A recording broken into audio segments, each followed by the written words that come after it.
Hi, I'm Adam Summer. You're listening to the Yerushalmi Talk podcast with the support of the Yeshivat Devar Yerushalayim in Har Nof, Jerusalem. This is Kilayim, chapter 3, halacha 6. This is the last halacha in chapter 3. In the Art Scroll, we're on 33b, and in chapter 4, we're going to be getting into grapevines. This is going to finish up melons and gourds. Today, we're going to be talking about more on Kilayim with gourds, but keep in mind, we're going to be talking about something a little bit different. We're talking about just a row of gourds. That's generally what it is. Before we were talking about rows of gourds that were, planted within a field, and now maybe they're on either side of a field of vegetables or onions. This is just going to be a row of gourds, and then you're going to have a row of something else. In one case, it's going to be grain. In one case, it's going to be regular vegetables. That's where we're going with on this. So the Mishnah is going to say that a single gourd, that's going to be one gourd, that's only one plant, okay? A single gourd planted next to a vegetable is like any other vegetable planted with a vegetable. In other words, you need a gap between the two of them of 6 tefachim, but if a single gourd is planted with grain, we give it a bet rova. So the law is that 6 tefachim is going to be the separation that has to be left between fields of different vegetables. We know that from earlier on in chapter 2. And also between a field of one vegetable and a grain, between this field and that field, the minimum is going to be a bet rova. Okay? Now, that's going to be a little bit more strict. So the Mishnah is teaching that even though the fact that the leaves of the gourd are going to extend out and it's going to have tendrils and it's going to have this vine aspect to it, gourds are like any other vegetable, and they also only require a 6 tefachim separation between themselves and a different vegetable. Now, we got in this in chapter 3, and I believe it was halacha 4, about training the vines. You can train the vines to go in certain directions. So in the case over there, it was talking about training the vines from a single hole that go in an empty field. So if you had this single gourd and you were training it over toward the vegetable patch that you're now being neighbors with, that's going to be a problem. But if you have the vine going some other direction, like in the, just away from it or parallel to it, they're saying that's not going to be a problem because, again, that doesn't disqualify this kind of planting. We saw before that you needed bigger setbacks and things like that. But again, this is not a row of gourds. This is a single gourd. And again, one of the things that we saw earlier is that with a single gourd planted within a hole, you can train them in different directions, assuming it's in a vacant field. And you're not going to have Kilayim issues, even if this hole has different melons or gourds within it. But over here, certainly if you trained the vine to go over the vegetable that's next to it, you have a problem, but any other direction you don't. And I think that's what they're trying to teach. The chiddush here, the nuance here, is that they're teaching that in this way, as long as it's not coming into a Kilayim situation where it's growing over the other plant or it's closing in on the other plants, then it's going to be treated like a vegetable. Now, the Mishnah is going to get into the next part. It's going to teach that a row of gourds next to grain is going to be treated more leniently. So a row of gourds, imagine if you have 5 gourds planted in a row, 1, 2, 3, 4, 5, and it's in a line, okay? And we're going to be getting to the head of the row. That's going to be either in position number 1 or position number 5. That's going to be referred to as the head of the row. But basically, it's just a strip. And the idea is that if, says this Mishnah, if one's field was planted with grain and he wished to plant within it a row of gourds, we give it a work area of 6 tefachim of unplanted land as separation. By the way, it's going to be coming up with this separation that you have to make sure that the leaves are kept out of it. You have to prune them out. If the branches are being, going into that vacant work area, you're going to have to cut back the branches to maintain that work area. You're not allowed to keep it with the gourds or the melons growing into it. Now, there's going to be a Malocate, whether we're talking about just the Greek gourd here, or this could be talking about other melons, gourds, and also the Egyptian bean, like what we were covering before. But a lot of the Rishonim and commentators are saying that this is actually really just any kind of gourd or melon, because it has the characteristics of these large leaves, these vines, and these tendrils, and they really grow all over the place. So the key idea is that you have to keep the work area clean, and this unplanted land has to stay as a separation. The Mishnah continues and says, if subsequently the row of gourds grew very large and the branches spread into the 6 tefach gap, he must uproot those branches in front of it. In other words, he has to clear it out and maintain this gap. So the branches, says the Rambam, penetrates this 6 tefachim zone, that the branches must be removed. And another way to do it would be if for some reason you wanted to maintain this setback, and you wanted to, for some reason, to keep the branches that grew for some reason, you can trim back the grain that's next to it, so that you always have a border area that's unplanted, that's 6 tefachim, and there's nothing there, okay? You can't let it encroach.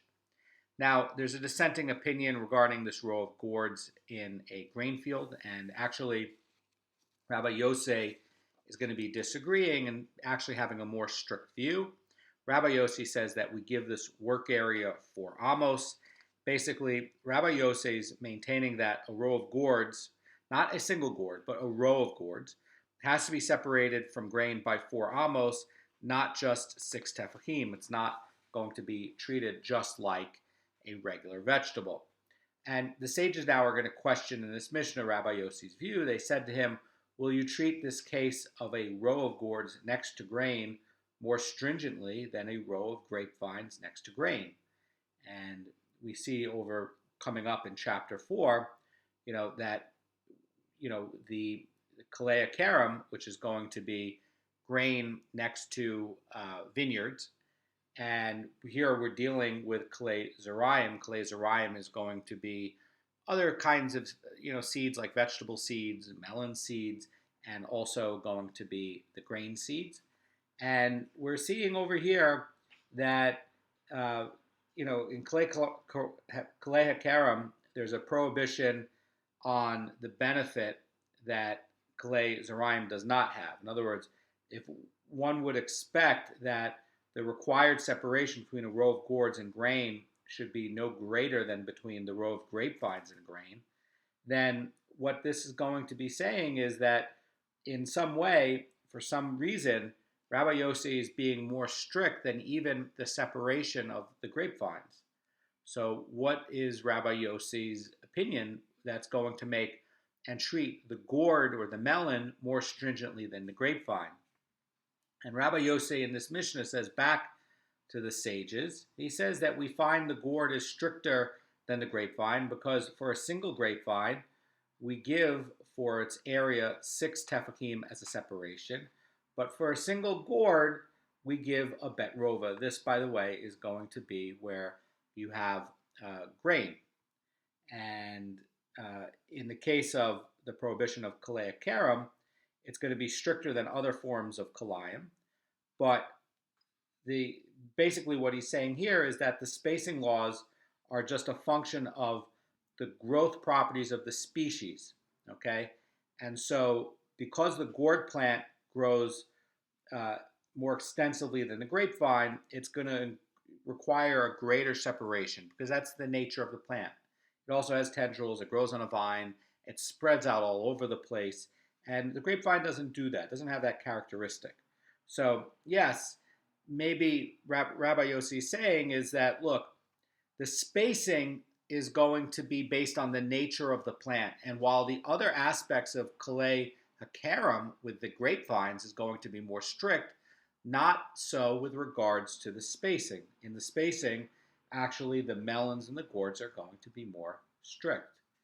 Now, the Tanna Kama and Rabbi Yossi stated that a single gourd plant must be distanced by grain by a bet rova. And there's another Tana that disagrees with that. The Mishnah says that Rabbi Meir says in the name of Rabbi Yishmael, whenever there are 3 gourds planted evenly throughout the Betseah, one may not bring other seeds into the Betseah. And basically, Rabbi Meir is disputing the law that the Tanakama stated, and also Rabbi Yossi stated that a single gourd plant inside of a field of grain must be distanced by only a bet rova. Actually, Rabbi Meir has considered that spacing to be too small. He's even going to be more strict.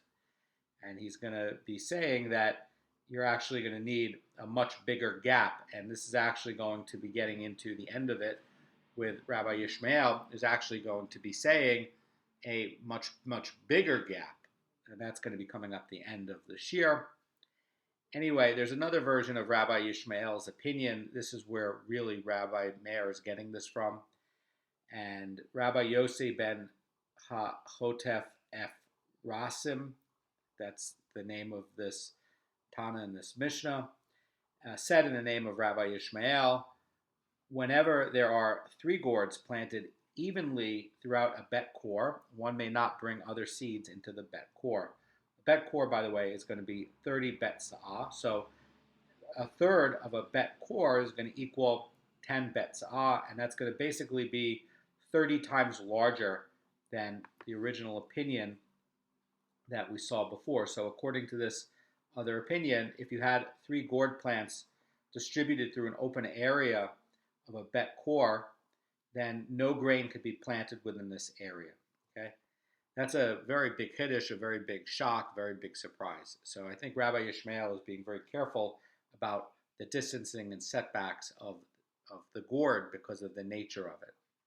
There's another version of Rabbi Yishmael's opinion, and we're going to get into that at the end of this shir. So the Gemara starts off and it says, Rabbi Yochanan said, in the opinion of Rabbi Yishmael, even for a single row of gourds, we must give it a work area. So we saw before in the last halacha that there has to be an unplanted gap, according to Rabbi Yishmael's opinion. He's also going to be saying that if you're having a strip of gourds, let's say 5 gourds in a row, 1, 2, 3, 4, 5 in a line, that if you're planting something next to it, whether it's going to be grain or another vegetable type, you have to leave an unplanted strip there. And the sages are saying that if there are no 12 amos of space between one row of gourds and its neighbor, one may not retain the plants in between them. In other words, you have to cut it back so that there's always this unplanted area. So in the case that the gourds potentially close in on the neighboring plant, you have to maintain the work area so that it doesn't spread in and wrap around the neighboring plant and like that. So if only one row of gourds is going to be introduced, like in the last case, to an onion field, just a furrow is going to be enough for separation between it. But again, you have to have an unplanted strip, according to Rabbi Yishmael.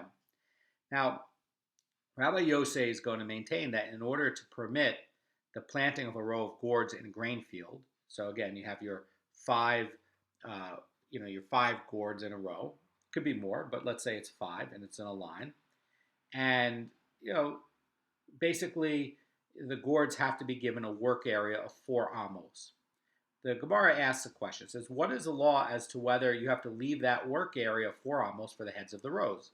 So in other words, in position number 1 and position number 5 in this row of 1, 2, 3, 4, 5 gourds in a row, do you have to also leave 4 amos at position number 1 and position number 5 between position number 5 and something on like the north end of that, or not? In other words, are you just looking at the left-right sides of this being 4 amos? What about the north-south side of this? Are you also going to have to do that?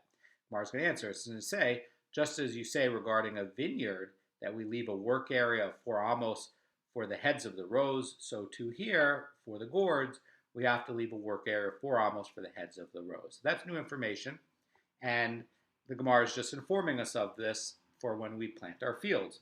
The Gemara is going to give another piece of new information, something that we didn't know. It's going to say, what is the law regarding planting in between the holes between these gourds? So in other words, let's say you have your row of 5, and it's saying between gourd number 1 and gourd number 2 in this line, you want to plant something in between gourd number 1 and 2. Are you allowed to plant a new hole and plant something in there? And the Gemara is going to answer. It's going to say, just as you say regarding a vineyard, that it's forbidden to plant between the vines, here too, regarding the gourds, it's forbidden to plant between the holes. That makes a lot of sense, but we didn't actually have a Gemara that told us that before this. There's going to be another question about the Kilayim of gourds, and